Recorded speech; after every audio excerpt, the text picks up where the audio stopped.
This is Dolynny TV, ladies and gentlemen. Well, welcome back to the second and final rookie game review here on Dolynny TV for the 2019 Rookie Games Showcase, whatever you want to call it, against the Calgary Flames. As well, oh my goodness, where to begin with this one?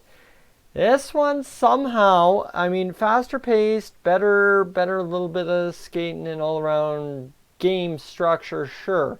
But this one, realistically, no better, even almost a slight disapprovement. Whatever you could call that. Geez, it's been a long night. But terrible effort, I think, again, from the Edmonton Oilers rookies, just based on a multitude of factors. And not to get too down. You know what? I don't want to get too down on this, but the simple thing is when you start seeing the exact same things you saw in the 18-19 season out of the real NHL Oilers, it's so tough not to get down. I mean, for the rookies tonight, it was just not a well-rounded effort, and we'll get to that in a second, but I want to basically give you the score, a 3-1 final, and Flames net and empty netter in the final 2 minutes, finish the game off and take it 3-1. A solid effort from them, but our Oilers in white tonight really didn't give a great effort. Obviously, that started about 6 seconds into the game when Samorukov got beat to a puck on the outside, and Godwin, who was one of the best Flames all night without Dylan Dubé in the lineup, goes and snipes one on the far side on Olivier Rodrigue. One that maybe Rodrigue should have had. You could have said it's Talbot-esque, but not to the degree that Talbot used to screw things up. An unassisted marker, just kind of the start to the night that we all knew from 17-18 and 18-19, right? Down by a goal just like that, and you know it's not going to be our night the rest of the night, and that's basically exactly what it went, because then like 5-6 minutes later, Ruzicka gets a puck on a bad turnover. I mean, McKenna picks up an absolute errant pass in the defensive zone from the Oilers, throws it across the middle to Ruzicka for the Flames, who's sitting right there. He puts it home, and as much as it was a bad turnover, it was also a bad goal by Olivier Rodrigue. Not to blame him, but you get hung out to dry, and you know that that's kind of how the games start, and you have to be a little sharper. And what I mean by that is essentially exactly what happened for the next 2 periods, well, 2.5 periods, is Rodrigue was one of the best Oilers there all night. After those 2 goals, he went out there and shut it down for the Edmonton Oilers in this rookie showcase that took place at the Saddle Dome tonight. And a very good effort from him. I don't know what the final shot total is or anything, because I shut it off pretty much as well. The stream shut off pretty much as soon as the final whistle went. So, it is what it is. But I can tell you, based on the shots from the first and second period, the Oilers were just pretty much handed to them in the shots category. The Flames dominated, and to be honest with that, how the Calgary Flames went out there and absolutely dominated the Oilers was the same thing they did in game 1 of this rookie showcase in Red Deer. Was they were the first players on pucks. They were the hardest players on the pucks. They were forechecking well, and every time a puck came open, the Flames picked it up. It was just absolutely ridiculous to see that the Oilers, for 90% of the game, couldn't grab an open puck and make something of it. That's kind of the difference, right? The Oilers did grab open pucks. In every hockey game, no matter how forechecked you're getting, no matter how bad you're getting beat, you're still going to get a puck, win a puck battle at some point. But it's what you do in the next 5 to 10 seconds after that makes the difference. And we did not see much of that out of the Oilers for this game, unfortunately. And I mean, that third period, I was kind of lulled into a sense of, oh my God, nothing's happening here. But we'll get to what happened in the third period, because we did get a positive, and I mean, we're happy with it. But let's finish off that first period where we really saw a development this game, and Tyler Benson ending up in the box a couple of times. And the first period where he goes and gets some top line anger, goes and just, oh man, it was a mess of a play. Him and Nielsen in front of the Flames net, and they go down, and somehow Benson ended up with the slashing minor. I mean, I think he did slash Wolf, so that does equal it out. But how Nielsen didn't end up with an extra minor on the play to even it up 4-on-4 or 5-on-5, beyond me, man. And that is what it is in the rookie games, right?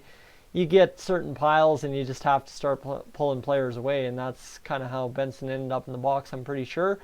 And then you've got, well, right here, guys, the shots after the first period were 13-9, and I think it's very clear what I wrote down here is the Oilers looked like the lesser team again. And for the first period, yeah, sure, the shots were 13-9, but I think the Flames announcers for the rest of the game continued to say at one point in the first period the shots were 7-4, and the Oilers just lost track of the game ever since then, and that's exactly what they did, right? Down 2 goals early, kind of had a little bit of a fight back, and then it just disappeared for the next 2.5 periods. There was a great chance in that second period, I must say. Safin to Jacobellis looked really good, just couldn't put it home, and tough go, right? You do get your chances in bad games, and it's all about shifting the momentum, and that's what the Oilers have failed to do in these 2 rookie games, is at all really shift the momentum. And again, back to my point about the bad turnover on the Rizika goal, is the simple fact that in the second period, I have written down here that bad giveaways all night for the Oilers, and who ends up on the puck every time? Damn it, it's the Calgary Flames. So again, there was a theme in the first period, it was a theme in the second period.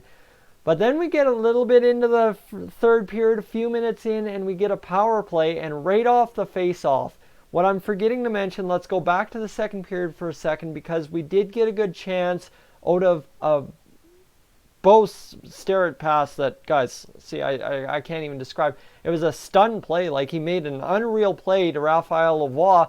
Lavoie shoots it on net and damn near scores, but an absolute beauty of a pass by Bo Starrett, and then all of a sudden he goes and gets it to Raphael Lavoie, who shifts himself mid-shot pretty much, shoots it and gets a good chip shot on Wolf in net for the Flames, but Wolf stood tall and that was what it was. But then we get it into Bo Starrett winning a face-off on the power play early in the third period. Bouchard back there receives the puck, rips a wrist shot on net, gets it through traffic, gets a hop on the way, over the shoulder of Wolf. We actually scored a goal in these rookie combinations, and a 3-1 Flames victory is because of an Evan Bouchard goal early in the third period for our Edmonton Oilers rookies. So yes, we did have some things to cheer about. Yes, it did happen for Evan Bouchard, and yes, that is huge for us. So a good go right there. Then I guess realistically we thought we could breathe and maybe we were going to come back and get some effort going, and the third period, like I said, pretty much was a lull to sleep after that. It's just nothing, really nothing that we could generate huge.